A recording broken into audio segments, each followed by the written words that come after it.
My name is Paul Andrews, and this is my story of how my wife's personal hygiene ruined our marriage and family. My wife, now ex-wife, is Sarah Ridgway Andrews. We met on a blind date set up by mutual friends. She was fresh out of college and working at First United National Bank. Her business management degree got her into the junior management program. I had just started working at Allied Accounting and was new in town, so one of my coworkers, Steve, set me up on a double date. Steve and Brenda had been dating for about 6 months, and they decided that Sarah and I would find common interests. There's nothing like the excitement of an evening when an accountant and a business intern go on their first blind date. It was pretty obvious that we had one thing in common. We weren't going to have sex that evening. I would have preferred to have this blonde, medium-looking woman rub her body against me. But that didn't happen, as she was acting very wary of me touching her. If she had curves, she was definitely hiding them behind a heavy sweater, long skirt, and jacket. We had a stimulating conversation about our career expectations. We both expressed our dreams for the future. Surprisingly, they turned out to be very similar. We both came from middle-income families, living in more modest communities than our current big city. I wanted to be an entrepreneur and use my accounting background to be able to distinguish a good deal from just a good deal. She wanted to have a stable life while climbing the corporate ladder. Steadily moving up, if you don't count the 2 or 3 times she took maternity leave to have children. It gave me confidence that one day someone would have sex with her. Maybe even more than 2 or 3 times.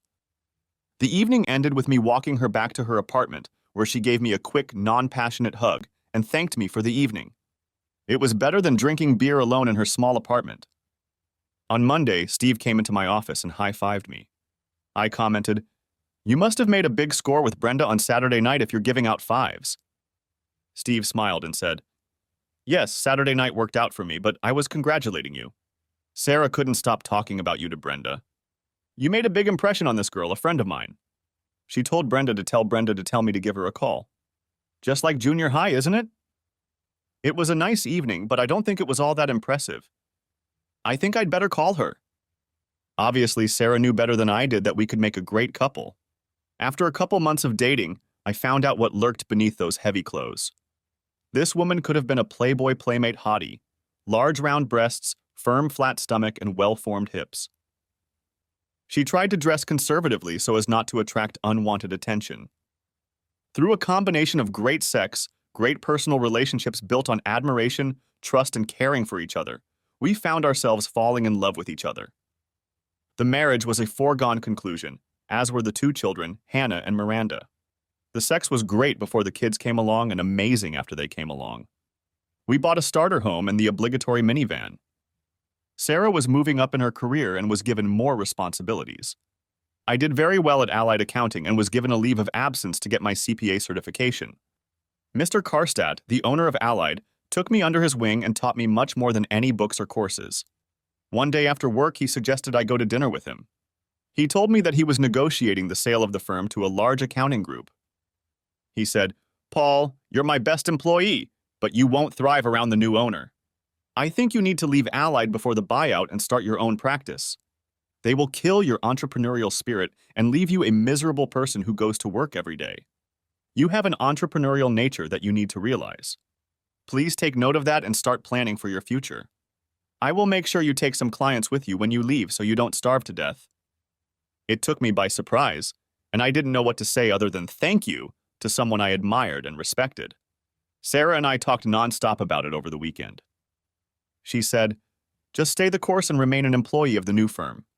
Forget risky entrepreneurship and work hard to get promoted in the coming years. You will be able to earn a good salary as a CPA at a large firm." Yes, if that's what I want to do for the next 35 years. Sarah, I'm afraid I'll start to resent the debits and credits I'll have to push through every day. This is my chance to break out of my routine and do what I've dreamed of doing since I was in high school. I'll start by working here at home while I build up my clientele, and then I'll move into the office. Paul, I think this is not a wise move. We have 2 small children. We can't take any more risks, was her wise advice to the banker. I can't wait until the end of my life to take a chance. For me, it's now or maybe never. Sarah pouted, "I don't like it, but I can't stop you. Make sure it works or I'll be really mad at you. And in fact, don't expect me to fund this disaster. I'm opening a new checking account for my income. I'll be paying half of the household expenses. You better be able to cover the other half. I'll do my best, Sarah, was my response, but I wanted to say, thanks for doing nothing, bitch. She relented, saying she wouldn't co-sign loans for my new business. If it all went down, she wanted to be on the sidelines. Since she acted like a bitch, I'm not going to do business with her bank. But I'm sure she'll be there for me when I start making a lot of money. Over the next year, things were tight. Sarah was bringing home money steadily, while my contribution was erratic. By the end of the second year, I was earning a little more than Sarah, but she would prefer that I bring in a steady monthly income. Boring! My business model was changing as I was doing more business advice to prospects, rather than just keeping records of money received and spent. It was what I wanted to do, and I was successful at it. Since I was earning more than Sarah, I started investing more money in my startup. I set my personal income at Sarah's level and invested amounts above that. What I liked to do was this. If I had an outstanding business, I would reduce or waive my consulting fees to get a share of the profits. I would take 5% to 15% of the property for my consulting services and reduce the fee for the monthly accounting portion of their business. This worked very well for both parties. It reduced the required startup capital for potential clients and also gave them the ability to get my sound analysis and advice at any time. It was impossible to audit the firm because I was an investor, but that was fine with me. The increase in the value of the company was far greater than the accounting fees I was losing. The company could buy me out at any time at an agreed-upon market value formula. The only person who was not happy with the scheme was Sarah. She really didn't like that I was investing in startups, so I stopped telling her about it. My accounting corporation's revenues were not reaching the level she thought they should have been. Instead of income, I was building up net worth, but it wasn't reflected on the balance sheet because the stock purchased was valued at the actual purchase price, which was quite low. Because I had staff with deep knowledge and ability, I allowed myself the luxury of spending more time with my children. The 3 months of tax season were a different story. I tried not to miss a single play, concert, or sporting event in which they participated. I managed all the parent-teacher conferences without Sarah. Those were good years, as the kids were excited and Sarah and I were doing better than average for our age. Because of her knowledge and work ethic, Sarah was promoted to assistant vice president of the bank, where she had several people reporting to her. As a result of this promotion, she decided that we needed a bigger and nicer house to match her status as a bank employee. I told her we'd better wait, to which she replied, until the following Saturday. She went to the showing and signed a contract to move. I wasn't happy about it, but there was nothing I could do about it. Thanks to my membership in the Chamber of Commerce, I became friends with several loan officers from her bank. They told me that Sarah used to call me little accountant. This disrespect began to manifest itself at home in snide remarks about how other accounting firms were succeeding while I seemed to be napping. I wasn't invited to join her at the bank's Christmas or summer party. Not that I thought it was a fun time, but I felt she didn't want me around her professionally. It was time to talk to her about our relationship. Saturday afternoon, I cornered her in the living room and asked her to sit with me for a few minutes. With a look of disgust, she said, "Can it wait? I'm trying to finish my laundry." "Thank you, but I think we need to talk about it." "It can wait until tonight." "Can you carve out 15 minutes in your schedule?" Over her shoulder as she walked away, I heard, "Yes, I can do that." Then she returned to her task. I didn't bring it up for the rest of the day because I wanted to use it as an example of her ignoring me and thinking that what I wanted didn't matter. My attempt to talk after the kids went to bed was thwarted because she was tired. Sunday morning, we couldn't talk because the kids were getting ready for Sunday school and then all going to church together. When the girls went outside to chat with the neighborhood kids, I saw her grab her purse and head for the door. I stopped her and asked her, "Do you have a few minutes to talk to me?" She snapped back, "Why have you been bugging me about this all weekend? You run around me and whine like a little boy demanding mommy's attention. Can't you see I'm leaving to help mom with the checkbook? I'll be back in an hour. Can it wait that long? It's been 24 hours since I asked for 15 minutes of your time. I can wait another hour." 4 hours had passed when she entered the house and hurried into the kitchen to prepare dinner. Of course, I would then interfere with the conversation. We were already halfway through dinner when I turned to her and said, "I think now would be a good time to talk," which brought an indignant expression to her face. "I think we're growing further and further apart, and I'm very concerned about our marriage." Sarah's fork flopped onto her plate, and the girls turned their heads to look at me. We don't talk to each other like we used to, and I feel like you don't respect me as a husband. I feel like we need to talk about this before it becomes a real problem. Gritting her teeth, she said, "This is not the time or place for this conversation. I'm surprised you would bring it up in front of the girls. You should be ashamed of yourself. Sarah, by your own actions, by ignoring me for 30 hours after I asked for a discussion, you have shut me out again. Is there something going on here that I should know about?" She pushed back her chair, carried her plate to the kitchen, and left the house. Well, I guess our conversation took less time than I expected. My daughters were shocked by this confrontation. Miranda asked, "Are we all getting divorced?" with tears in her eyes. I calmly said, "No, dear, no one is going to get a divorce. Remember how you and your sister used to fight sometimes? Well, moms and dads argue sometimes too. But that doesn't mean we don't love each other or don't love you and Hannah. Mom didn't run away from home, she just went for a drive." That seemed to calm them both down, but it didn't calm me. I cleaned up the kitchen, did a little work in my office, and then put the girls and myself to bed. I went to the bedroom. If she didn't like it, she could sleep on the couch. It was about midnight when she came into the bedroom. She undressed and walked over to the bed. I lifted the covers so she could join me. She snuggled up to me and said, "I'm not saying I was wrong, but I will try to treat you with the respect I want from my husband." I put my arms around her and whispered, "I think this is perfect. I want to be the best husband for you." That lightened the mood in the house for a while. A few years later, she was promoted to Vice President of Compliance, which meant learning about and ensuring the bank's compliance with FDIC, Federal Reserve, and Comptroller of the currency rules and regulations. She had the perfect philosophy for the role.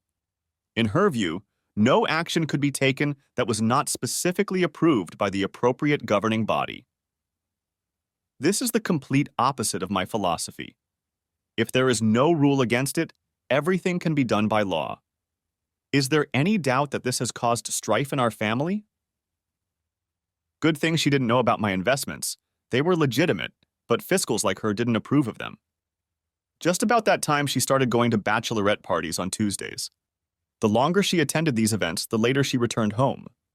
The kids were already 16 and 14, so they didn't need a nanny, but they needed parental supervision and involvement. I was always there for them. One Tuesday night, I heard furious swearing coming from the master bathroom and went upstairs to see what was wrong. She was standing at the sink yelling, "Shit! Damn!" "What's the matter?" She growled as if I'd left a turd in the sink. "My damn wedding ring fell in the sink. Do you think you have a chance to save it, or should I call a plumber?" I really didn't like the implication of my abilities.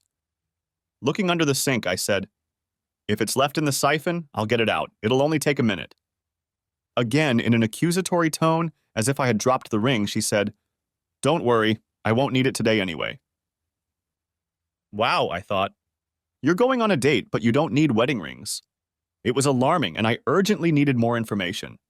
I realized that with the current bitchy attitude, it was better to keep quiet, but be vigilant. With a quick glance at her, I saw that she had moved into the bedroom and was putting on some sexy panties. Lingerie I hadn't seen before. She was trying to avoid my gaze at the way she was dressed. "Girls' night out?"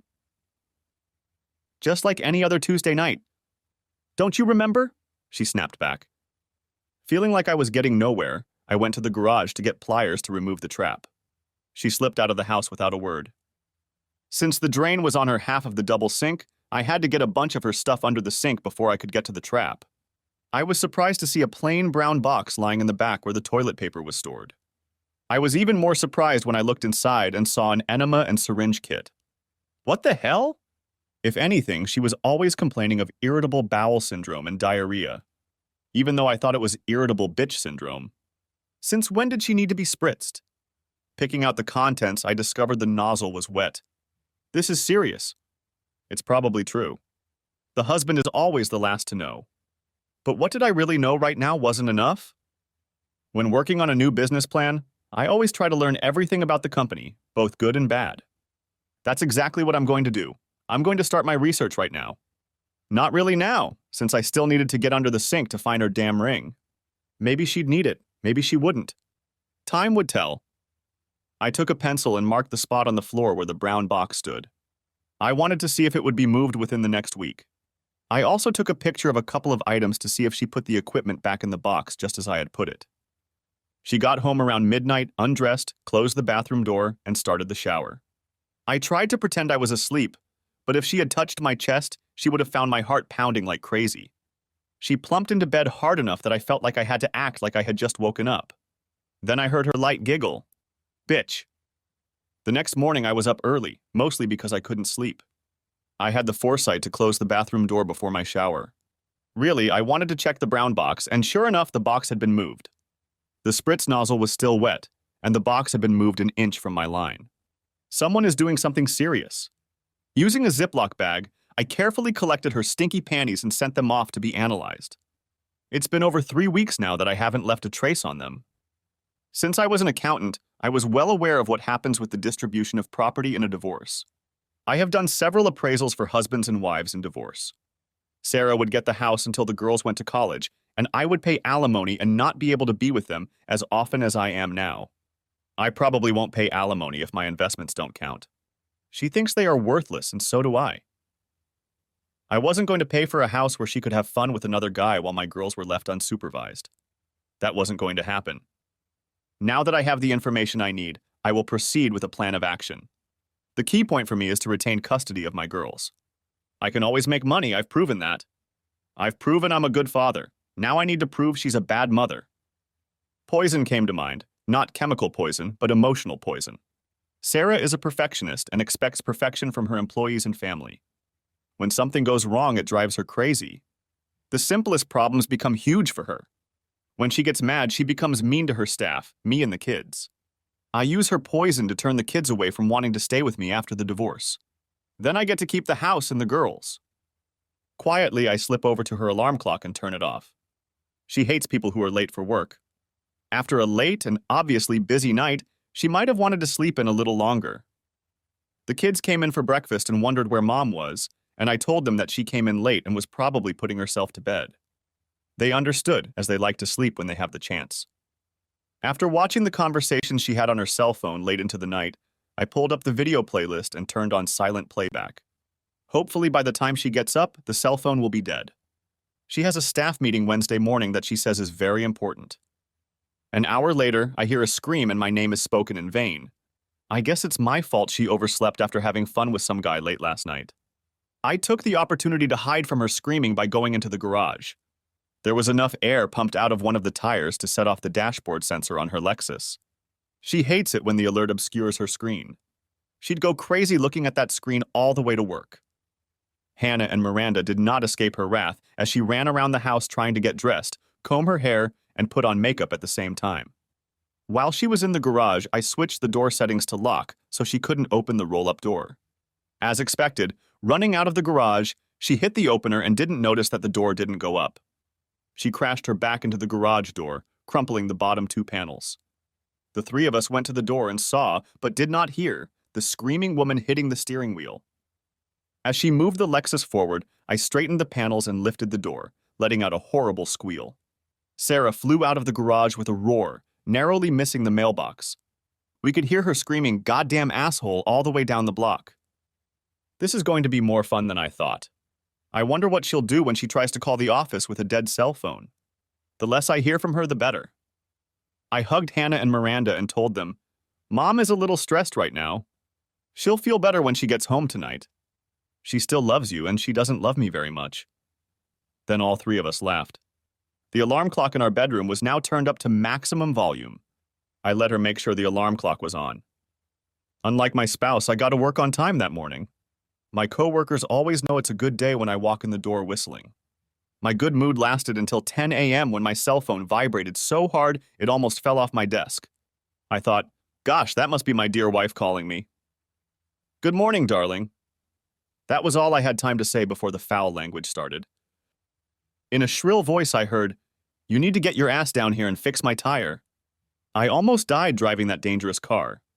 If you had let me have that Mercedes I wanted, we wouldn't have this problem. "Now fix it!"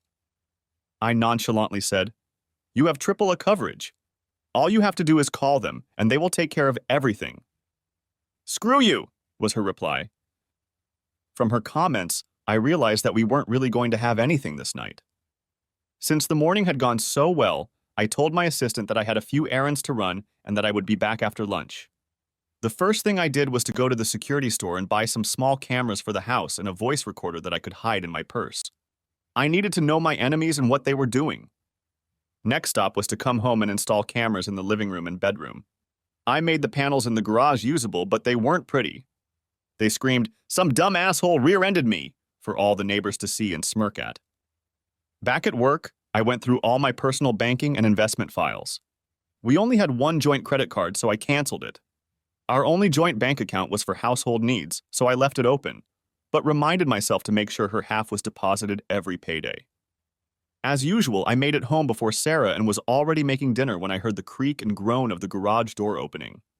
The FBI couldn't have kicked the door any harder than Sarah had done. Both girls sitting at the kitchen table screamed and crawled into their panties in terror.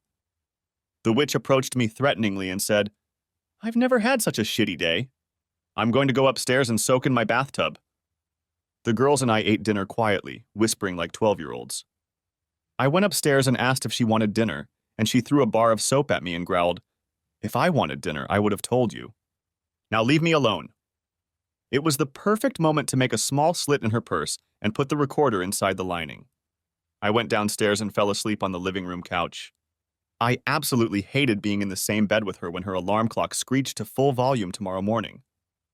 The blast of the latest rap song on the radio alarm clock was preceded by my spouse's shrill "motherbucker," followed by the screams of two frightened teenagers. There wasn't a sergeant in the U.S. Marine Corps who made more noise in the early morning than the ladies in my house that day. While Sarah was in the bathroom, I took the opportunity to go to the garage and put dark brown grease from my lawnmower on the seat of her car. After she sat on that grease on the way to work, it might have looked to others like she had crapped her pants on the way. This time literally, not figuratively. We got about as much bile and rage from her as we had the night before. I also smeared the skirt she was wearing the night before for convincing and hopefully to have someone to blame it on. Her assistant Linda, who was married to one of my friends, called me and told me about the total meltdown when Sarah discovered her crappy skirt.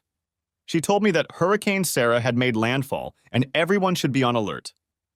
Over the next few days, I stopped torturing her. Little things started to happen, like one of the two diamond earrings left on the counter disappeared. The dress she wore last Tuesday had a red wine stain on it that she didn't remember. The lining on her favorite shoes was beginning to peel off. Because I knew where her password book was, many of the websites she used were refusing her entry. When she drove her Lexus, turned a corner, or hit the brakes, a ball bearing would spin in her car door. Every day or so, some little thing went wrong for her. It was death by 1,000 cuts for her, and now it was only 500. Now, for the biggest test of all, she came home after work on Tuesday to change and go to a bachelorette party. She didn't say a word to anyone in the house. Before she undressed, she made sure the bathroom door was locked. Everything was the same as the previous Tuesday, including the wet enema nozzle. Everything was exactly the same, except I was following her on the locator on her cell phone. According to the cell phone locator, her first stop for the night was Bonefish Grill. From Bonefish, she went to a dance bar called O'Hara's. I wasn't interested in what she did at the club, I was interested in who she left with. I had been following her movements from home, so I got out and started driving to O'Hara's to follow her to the next place. Just as I was finishing my coffee in the parking lot, Sarah and some guy came out of the store holding hands. They hugged each other and kissed for a long time before parting ways. He drove off in his car and she followed him. I kept at least a block behind them, letting the locator do its job. The Moneybags drove into the Motel 6 just off the highway. From the street, I saw them enter a room with an outside entrance. Since they would be there for a couple of hours, I pulled into the parking lot and wrote down the make, model, and license plate number of her boyfriend's car. While in the dark parking lot, I let enough air out of the driver's side front tire that it was noticeable and sent the low tire pressure alarm back to the dashboard. There was a truck parked in the parking lot, so I found a piece of grease and smeared it on the windshield. I knew full well that the first thing she would do was turn on the windshield wipers. Then the whole windshield would be a blinding mess. It would be interesting tomorrow to hear what was recorded on the tape recorder in her purse. The information I needed would now be in my hands, and I was only halfway to my goal of blowing her up. It was after 1 o'clock in the morning when she burst into the bedroom, undressed, and walked to the bathroom, slamming the door. It was probably time for her to shower and spritz. Her alarm clock and phone were never touched that night. I wanted these events to seem random.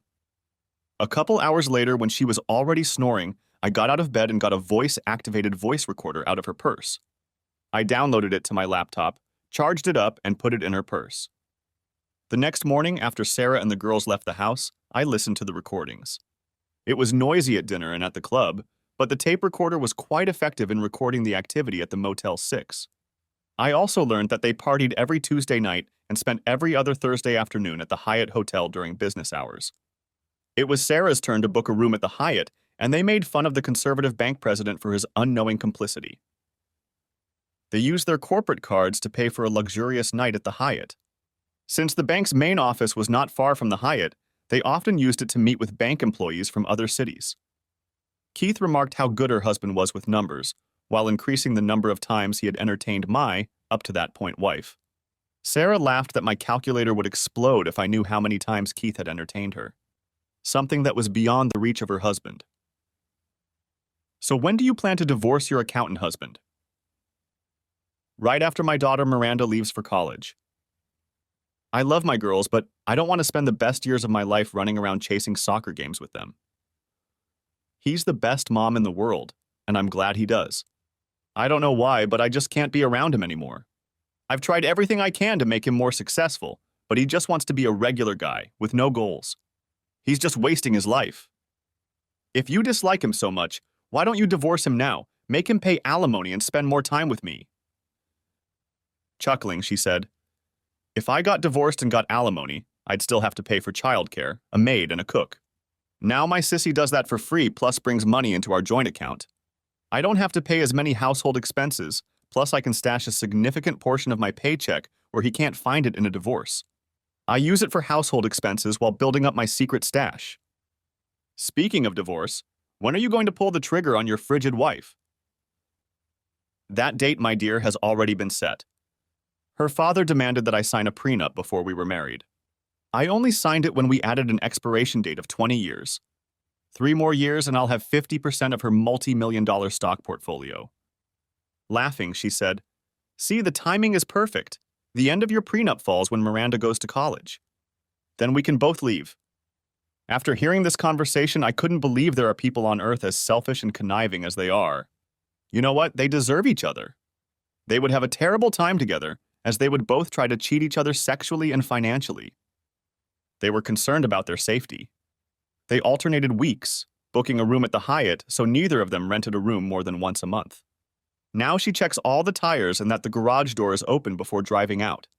However, her nasty and disrespectful demeanor still caught the eye of both me and the girls.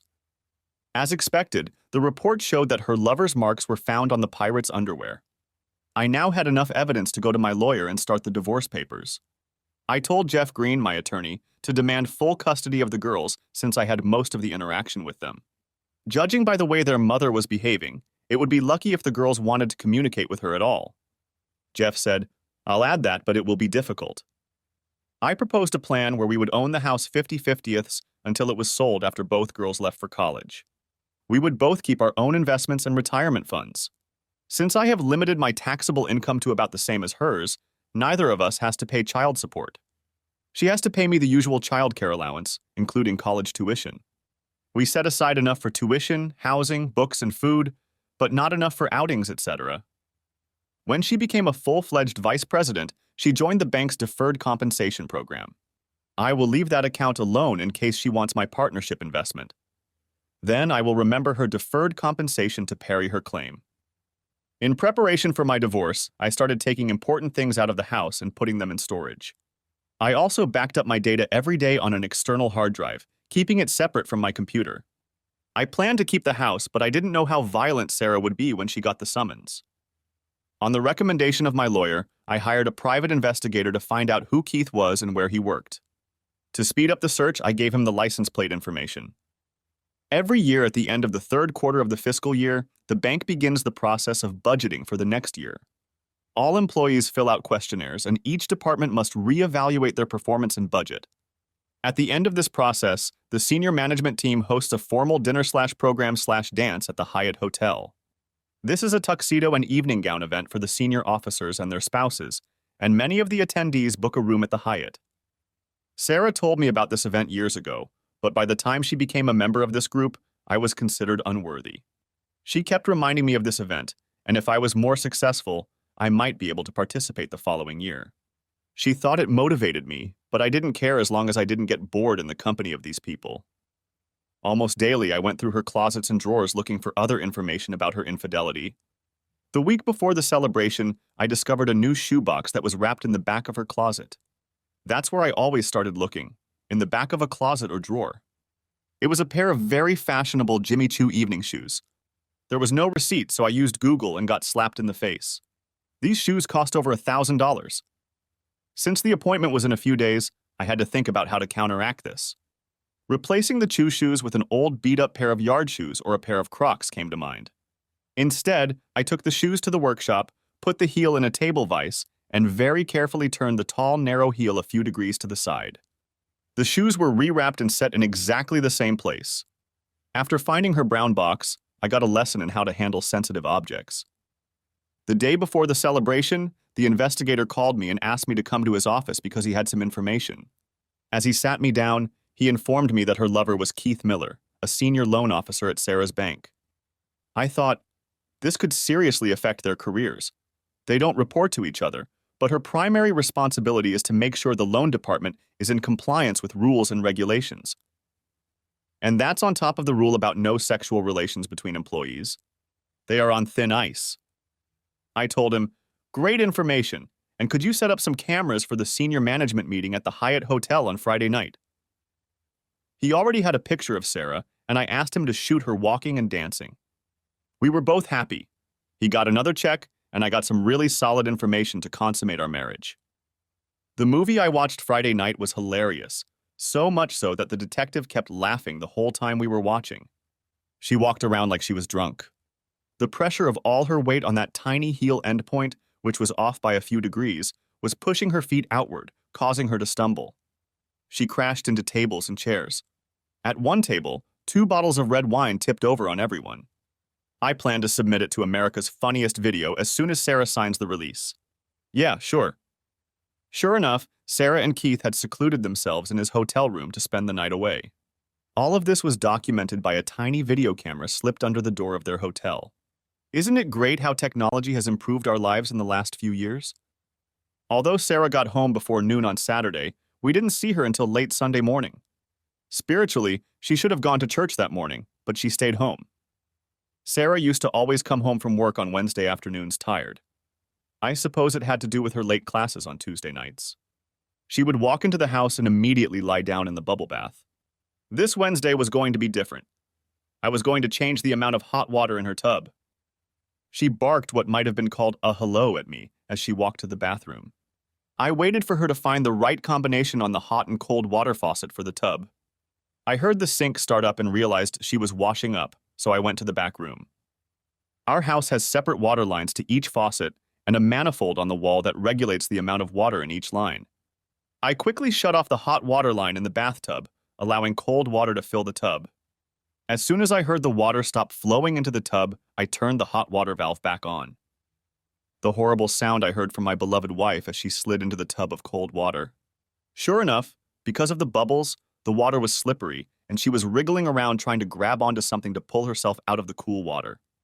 When I rushed into the bathroom to help her, she completely ripped the towel rack off the wall in an attempt to get out. This forced her back under the cold water. It was the hardest thing I could do not to laugh out loud. Finally, I pulled her out, cursing, slipping, shivering, and dousing herself with water. Of course, she slapped me in the face for not having hot water. With a howl, both girls flew into the bathroom and saw their mother throwing another fit. Then she turned to her daughters. "You dirty little bitches. You used up all the hot water, and I couldn't get the relaxation I needed. Damn you!" She stomped into the bedroom to get dressed, and the girls burst into tears. They turned to her to tell her they hadn't used up the hot water, but she shouted at them, "Shut up! I don't want to hear pathetic excuses. Get out of my sight." Which they did, running away crying. It's worse than I thought. I didn't think she would go after them. After me, yes, but not after them. I made the real mistake of thinking where her anger might come out. Then she turned to me. "What the hell are you looking at?" Asshole. Fix my bathtub. You think you can do one simple thing in my house? I invited her into the bathtub and turned on the hot water again. It was very hot. I took her hand and splashed hot water on it and said, "You have a lot of hot water." I stared at her for a few seconds without saying anything, and then I went to dinner with the girls somewhere else. To hell with the dinner I was making. As the girls wept, I stopped the car a few blocks away to comfort them. I told them, "I'm sorry you had to endure that tirade. You didn't deserve it. You are wonderful children and I am very proud of you. Please forgive your mother for her actions and forgive me for letting this happen. Forgive me for that." It calmed them down and reminded me that I had to be careful when separating the three of us from Sarah. It was too much fun torturing her. When we snuck back into the house, it was already time to go to bed. I left the kitchen utensils where they were and settled down on the living room couch. In the middle of the night, I felt a presence, as if something evil was coming toward me. And so it was. Sarah was standing there, staring at me. "Yes?" was the only sound I could utter. She just stood there. Finally, she said, "I shouldn't have yelled at the girls like that. It wasn't their fault at all. I must have turned the wrong knob. Over the last month, I've been so overwhelmed and upset about so many things that went wrong. Flat tires, garage doors, faulty evening shoes. Every little thing irritates me to the max. I need to get my life back on track." With those words, she turned and walked back upstairs. I think that was all she had to say to me. The next week, I got a real gift. One of my investment partners had a 2-bedroom apartment in Breckenridge, Colorado, and he wanted to see if I wanted to rent it. It was the week between Christmas and New Year's Eve, and it was contracted for a year, but the tenants had to back out. So my buddy left a deposit and offered me a half-price rental. I told him I'd call him back. The girls had been in despair ever since their mother cursed them. Sarah apologized to them, but her harsh words still lodged in their brains and feelings. I asked them if they would join me for a week in Breckenridge to go skiing. I guess so, as they pounced on me, kissing me on the cheek and hugging me. That evening, I booked plane tickets to Denver and back for the 4 of us. I was going to give Sarah one last chance to save our marriage by being together as a family. I paid extra to be able to cancel the ticket. Sarah came home, cleaned herself up, and dressed in casual clothes when she came down for dinner. I asked one of the girls to ask her mom if she wanted to join us on the ski trip. Hannah was chosen because she couldn't stay still and would have blabbed anyway. Hannah said, "Mom, Dad has rented a 2-bedroom apartment in Breckenridge for between Christmas and New Year's. Can you carve out some time to join us? It will be so much fun." Sarah smiled and started to say something. She was thinking. About what? I didn't know. Then her eyebrows rose and a smirk appeared on her lips. "I'd love to, honey, but it's the end of the year, and it's very important to the bank to make sure all the money is properly accounted for on December 31st. I have to stay in town for that. I'm sorry." I was sorry too. Sorry that Hannah was disappointed. Sorry that Sarah had walked away from the invitation with a lame, weak explanation. The compliance department has not one bit to do with the bank's year-end balance sheet or profit and loss statement. Not one bit. The compliance department has no money to balance. You don't have to be a financial controller to know that. The reason for the raised eyebrows and smirk was that she saw it as a chance to spend 7 nights in our bedroom with that asshole Keith. Next week, my private investigator switched the cameras to Wi-Fi so I could have instant access to them while I was in Colorado. There was a scene at home that I really wanted to see. Not the sex of 2 adulterers, but something else. The day we left for Colorado, I had applied jalapeno pepper juice to her tip. If she wanted hot fun, she would get it. As we left for the airport, Sarah was a pleasant mom, said "be careful," and gave them a hug. I appreciated her brief hug and kiss. I told her, "I love you, Sarah," and got a quick "I love you too" response. The girls and I endured the plane ride and the rental car ride to the condo with no problems.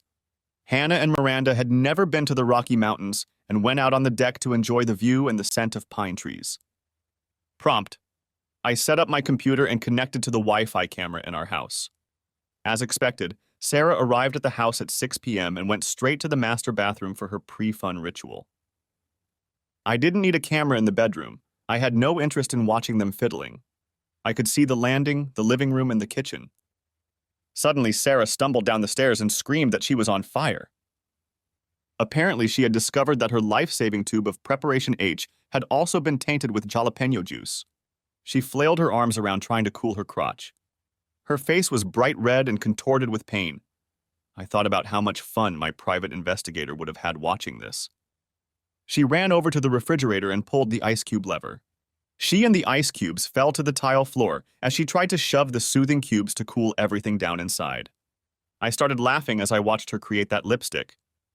Finally, she sat down on the cabinets and tried to catch her breath. After about 15 minutes, she began to reintroduce the ice cubes.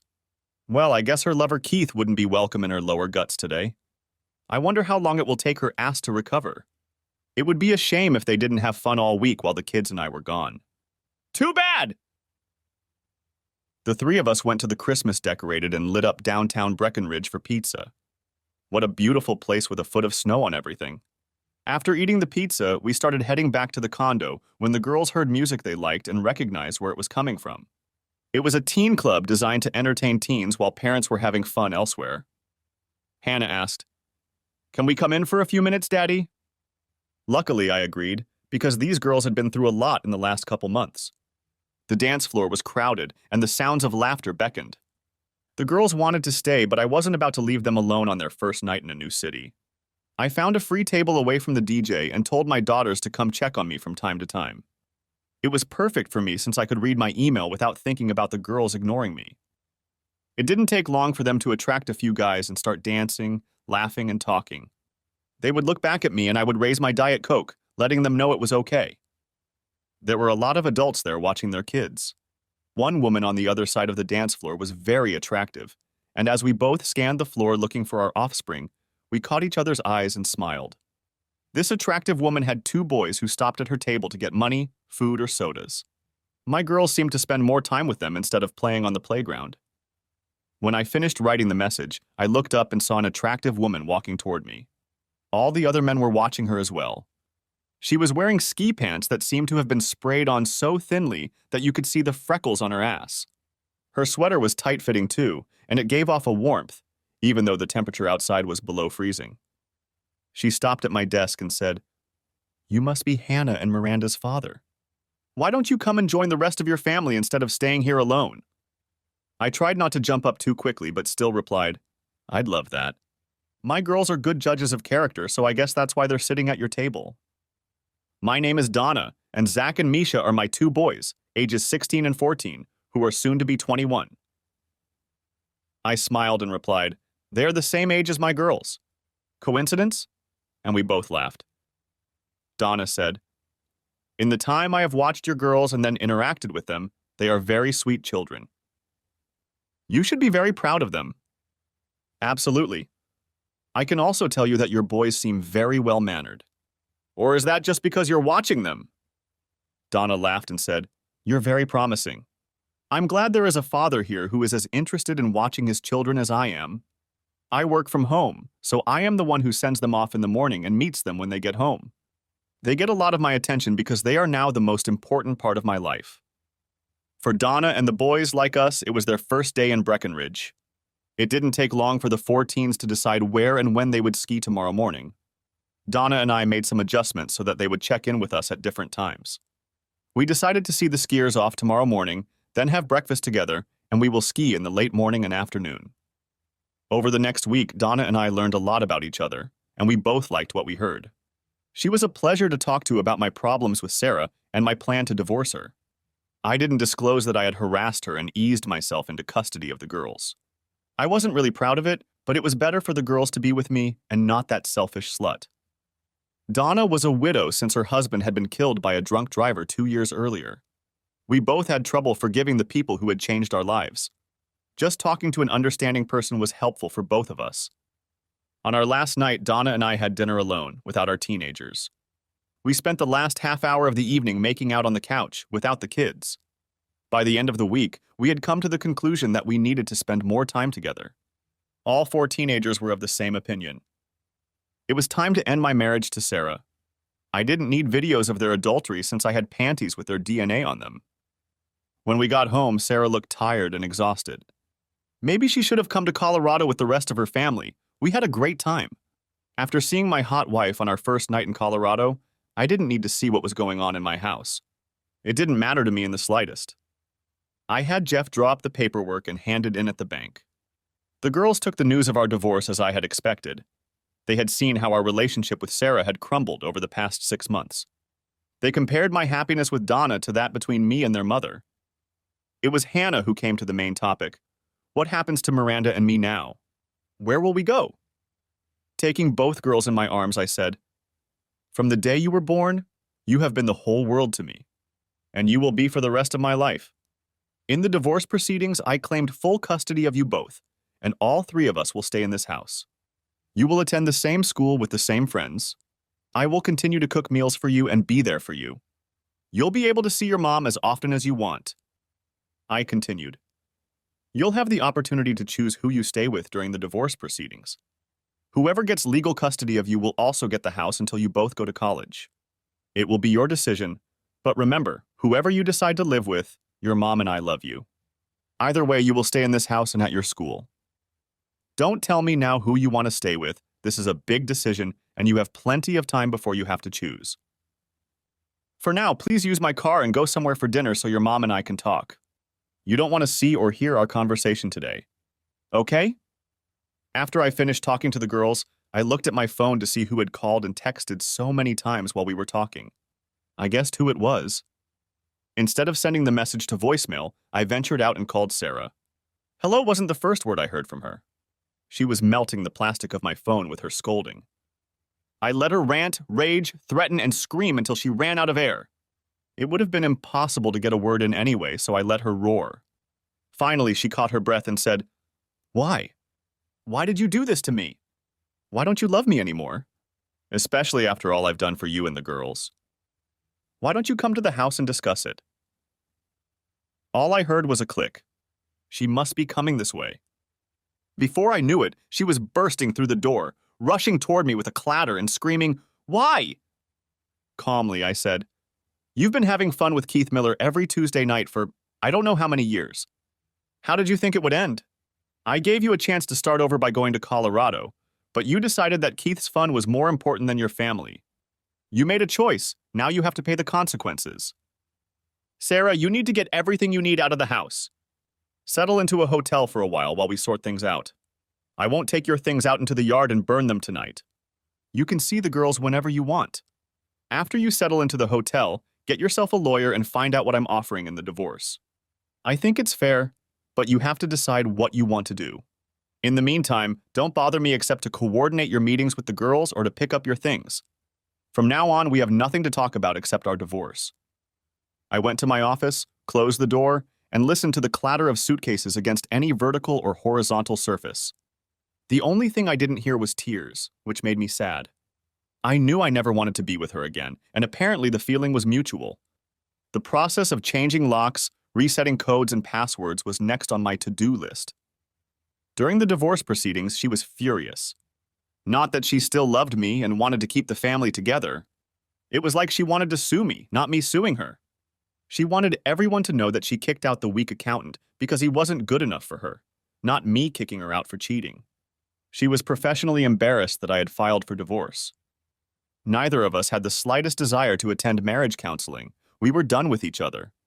Everything good we had had over the years had been squeezed out of us. I am so lucky to have successfully survived a divorce, unlike many other men. First of all, Hannah and Miranda decided they wanted to live in the house with their father.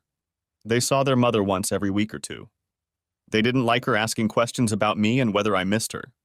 I had very little contact with her, and I was usually not around when she picked up or dropped off the girls. Sarah had such disdain for me and my little accounting firm that she wanted no part of it. She wanted to keep her 401k account and deferred compensation funds that she thought I didn't know about. She has to pay for childcare, plus she has better health insurance at the bank than I do. I didn't want her to find out what I knew about dating Hyatt. That was planned to be used later. She took all the furniture she thought was stylish out of the house, leaving us 3 unsophisticated people to use what was left of it. Sarah left all the family photos behind as if we treated them as a shrine to her. I'm sure she had some other resources, but I didn't care. I wanted my children and my business. They were my priority, and anything to do with her was secondary. Someone anonymously sent a video of Keith entertaining Sarah, Keith's wife. Of course, this caused an immediate increase in legal fees across the city. A slut and an asshole move in together in a high-end apartment in a trendy part of town. After the divorce was finalized, I invited Donna and the boys to my house for the weekend. There was no sex between us as we try to set an example for our children. But that doesn't mean we didn't spend time kissing and cuddling.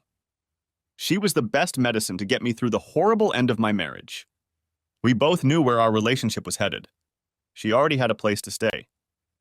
We don't have a problem yet, but we do have two 16-year-olds who enjoy each other's company and sleep in adjoining bedrooms. These two need our constant attention. Donna was a registered nurse and worked from home for a health insurance company doing healthcare claims research, so I created the perfect office for her in my home. Epilogue. A year later, I contacted a friend of mine who worked for a CPA firm that audited a bank. I told him a story about two senior officers of the bank using bank credit cards to make illegal dates during working hours. He thanked me for the tip and, after the audit, brought the matter to the bank's president. The bank did not want to publicly prosecute the fraud, but the two officers were fired. The bank also contacted their insurance company and informed them of the theft. The bond-holding company is now pursuing Sarah and Keith to reimburse the bank. The company has refused to allow them to continue working with them, essentially denying them the opportunity to work in the banking industry nationwide. After squandering a lot of Sarah's retirement investments, the couple moved out of their fancy apartment. The company that provided the collateral is suing for damages for bank credit card fraud. Keith's financial problems were compounded by the fact that his wife and children would take a significant portion of his income when he found work again. It was a shame he didn't wait for a prenuptial agreement. Sarah works as a paralegal in a divorce attorney's office.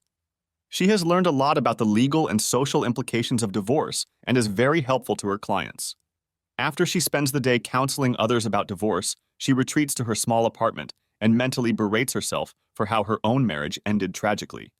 She doesn't seem to be attracted to the successful businessmen and doctors she thinks she should have married instead of me.